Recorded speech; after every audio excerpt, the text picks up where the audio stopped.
Part 2 of romantic romance. We touched a little bit on that here in one of our last episodes. So we're just going to continue on with that here today. Well, let's talk about God romantic love first. Psalms 139:3 says, "You can comprehend my path and my lying down, and you're acquainted with all my ways." He knows everything about me, how I feel, where I live. Beautiful.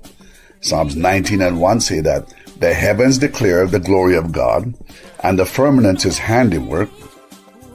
Again, Romans 5:8 says, God shows his love for us in that while we were yet sinners, Christ died for us. This tells me that, when I look at the Creator and what he has done, it makes me feel special to be able to live accordingly, be healthy, and to see his majestic work. I live in Edmonton, Alberta, and I've had the opportunity to drive through the Rockies. When I drive through the Rockies, I see the romantic side of God. As we all know, romance is about how one makes you feel, how one makes you feel appreciated. So when I look at the mountains, it makes me feel special just to think that I am in awe, being able to see his majestic love right before my eyes. I once asked someone that traveled across the Rockies for the first time, "So how did you find it? What did you think?" He says, "It was okay." They never saw the beauty that was right before their eyes, that so many have traveled all over the world just to come and just to drive through that area and just to see how beautiful God's creation is in this place. So when I also look at the beautiful sunset, it reminds me again that the heaven declares his glory. The beautiful flowers and the lilies is a reflection of his love. More importantly, it lets me know that I am appreciated, that I am loved. It's how God is making me feel. You can see where I'm going with all this, right? When I lived in northern Alberta, the skies would light up occasionally, and you would see like a green light cloud seemingly dancing in the skies. It's called the Northern Lights, which they are an atmospheric phenomena that's regarded as the holy grail of sky watching. You can check it out on YouTube, on Google, the Northern Lights. It's a beautiful phenomenon. So when I look at that again, you see the way that God is making me feel. And the way he makes me feel is pushing me to serve him more. It's pushing me to serve him unconditionally. That's what being romantic is all about. When you're being romance, there's nothing that you wouldn't do for the other partner because of how they're making you feel. So romance at any stage of a relationship, what does it do? It's going to help solidify the bond that you have. It reminds you of the uniqueness that you have with your partner, because every marriage, every relationship is unique in its own self. So I listened to a program here briefly from Marriage Matters that's hosted by Yvonne Campbell, her daughter Jody Cush, and the team that they have. And it was about imbalance in a relationship. And my mind was just going all over the place when I heard that imbalance in a relationship, what exactly is taking place. But my thought went to the fact that sometimes it seemed like it's only one that's trying to make this marriage work, while the other party thinks that things will just fall in place. Everything will work out, but as you know, it just doesn't work out like that. And you realize that when you came home one day, you found out that the house is empty.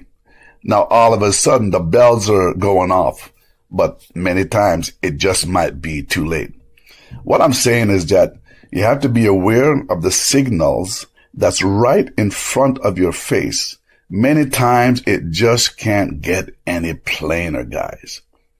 You see, some relationships that are imbalances, it's like driving a car. Let's take that for an example. When you apply the brakes, the vehicle is drawn to one side. Why? Because one of the front brakes is either likely sticking or it's worn down badly.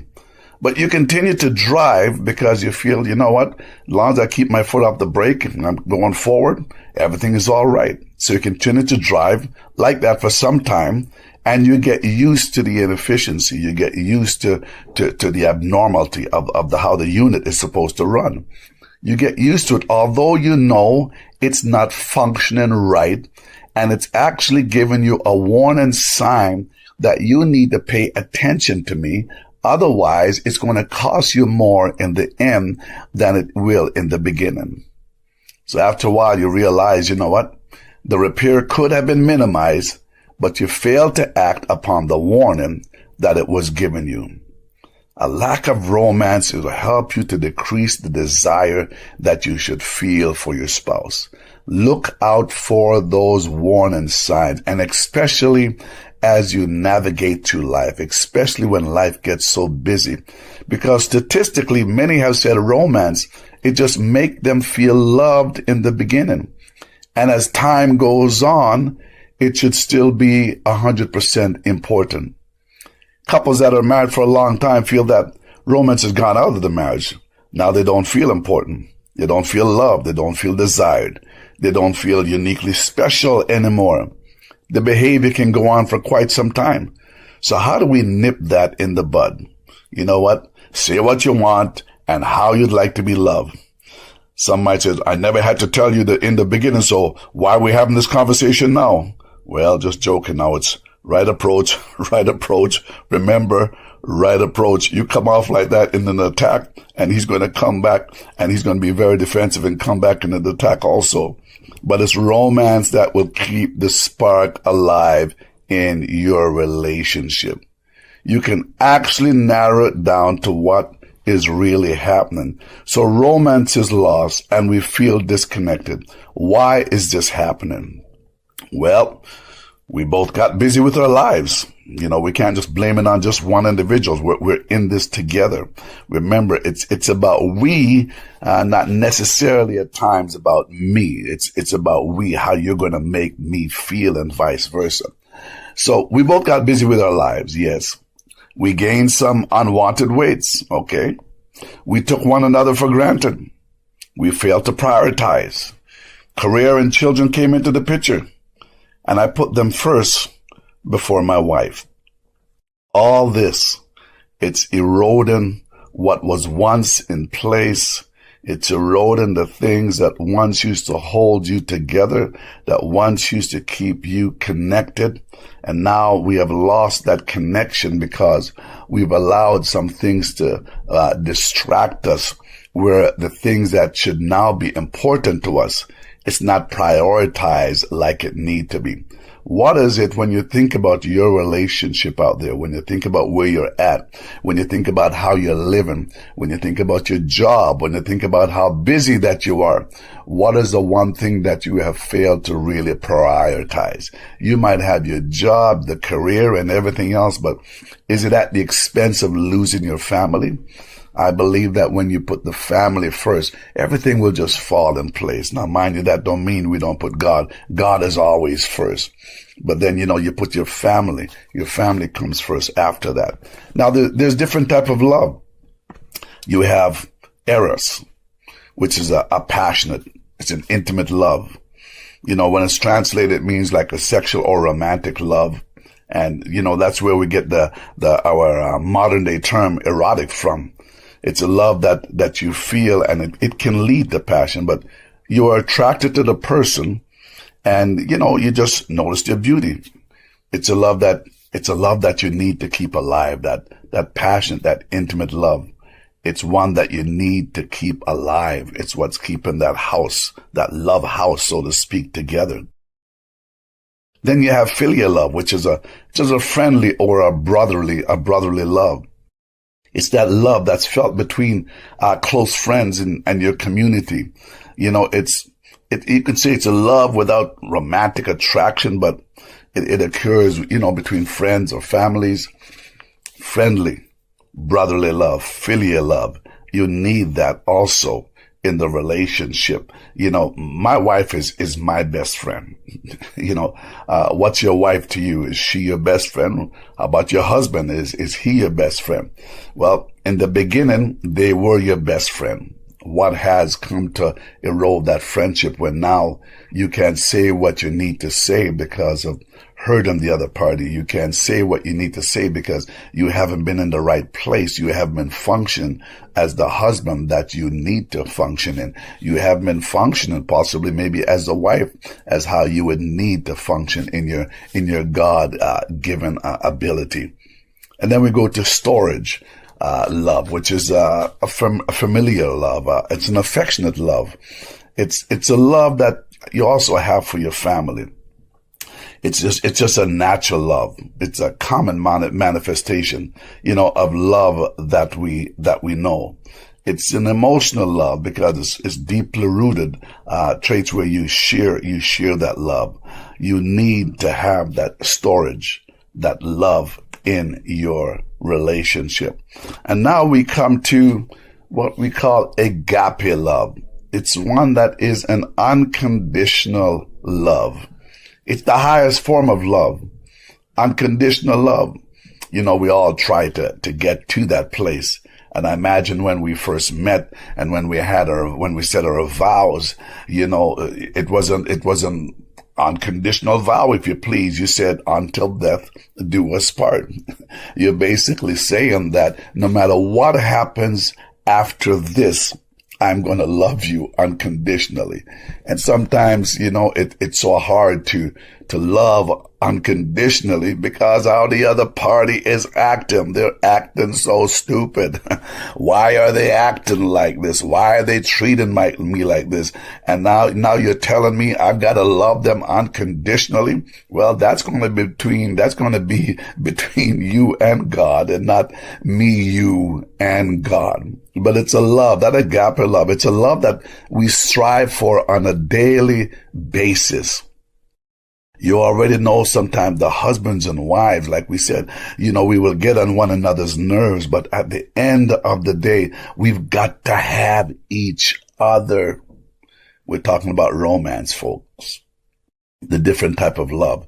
There's a poem that I read here by Dana, I believe her name is Dana Squirt. And it's about how she loved her best friend, and it really spoke to me as I began to read it, and how many can be able to say even some of these words that, if I thought for one moment that this would be my last breath, I would tell you that I would love you forever, even after death.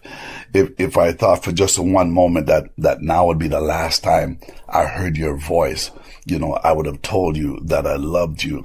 I would have listened more attentively.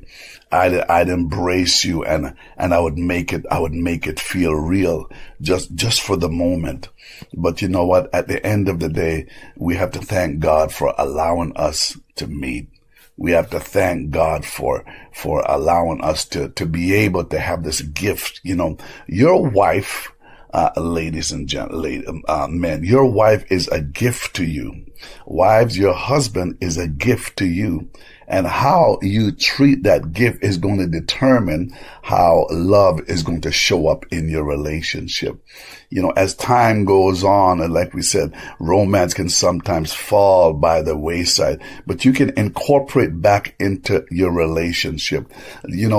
Many times, you see a husband and a wife working, maybe walking in a mall or whatever. And I've seen it's where the wife is grabbing the husband's hand. And, it's a hint to the husband or to that man, that partner that I want to feel connected to you.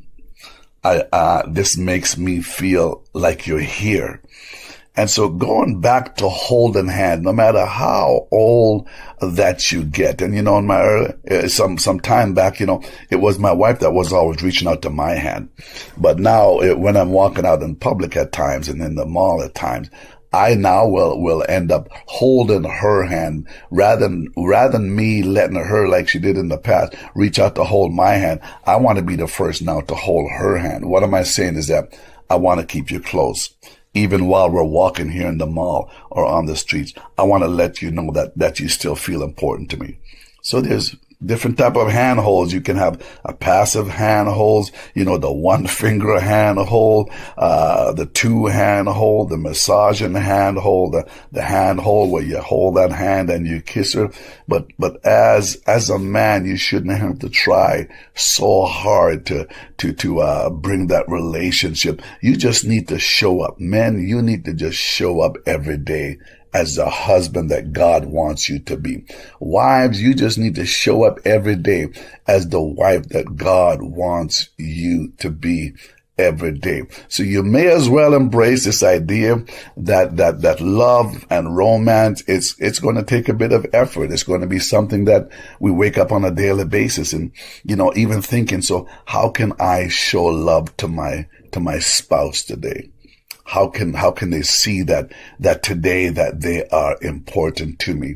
And so if you find out that after a while things are just depleting, that things are just getting boring, then it's time to step it up and put some things in play. And you know what? There's games out there that you can play for couples. There's balloon games for couples. There's card games for couples. There's question games for couples. There's romantic games. There's just fun games out there for couples. When was the last time you had just a game, just you and her, just by connecting together, asking each other even questions that you normally would have never even asked before? The questions that you might not never even ask when you were even dating, but having these games and these question games and whatever, it's just going to make her and going to make you feel special. So for those of you out there, especially your wives, if you can't get his attention, then try this little suggestion. Write him a letter. Tell him exactly how you feel and what you feel is missing for you. Yes, ladies, he's just not getting it. So write him a letter. Now, the letter don't start off accusingly. The letter don't start off criticizingly. The letter don't come off with a whole bunch of judgment and just fiery words at him. You'll just push him off the page. But you know what? Start out by just telling him and appreciating him for maybe the things that you have seen him done.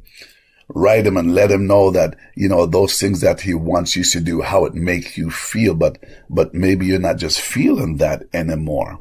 It's been a long time that you have been feeling that way. And so by him reading that letter, I know what you're going to say. I've told him 100 times and he just doesn't listen and whatever and so forth and so forth. Well, you know what? Give him the letter. You can even mail it to him if you wish. Put it in his lunch bag. Put it on the table. Put it in the glove box or wherever you want to put it, that he can actually see it so he can read it, because it could be possibly that now he might recognize how you are really feeling and how important this thing really is to you. So, ladies and gentlemen, romance. I know this is a bit short today, but romance.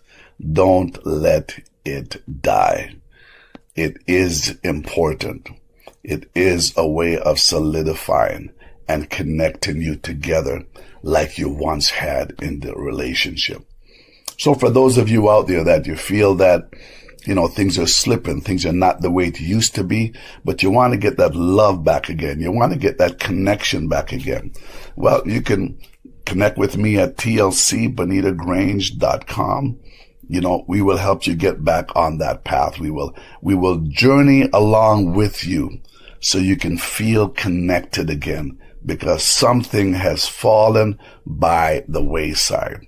The husband wants to feel loved again. The wife wants to feel love again. We want to be attracted to each other again. So this is what I do. I help couples connect back. I help couples that was once struggling can now go back to cuddling. Those that was once feeling like they're not loved to start to feel back in love again. Those that are not feeling love, they just feel like friends and just feel like roommates. Love and romance can come back again But at the end of the day, you have to want to make it work. You have to want to say, this is what I want.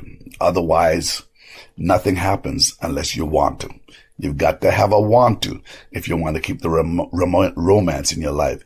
You've got to have a want to if you want to just keep that love going. You got to have a want to if you want to keep things excited in your life. You've got to have a want to.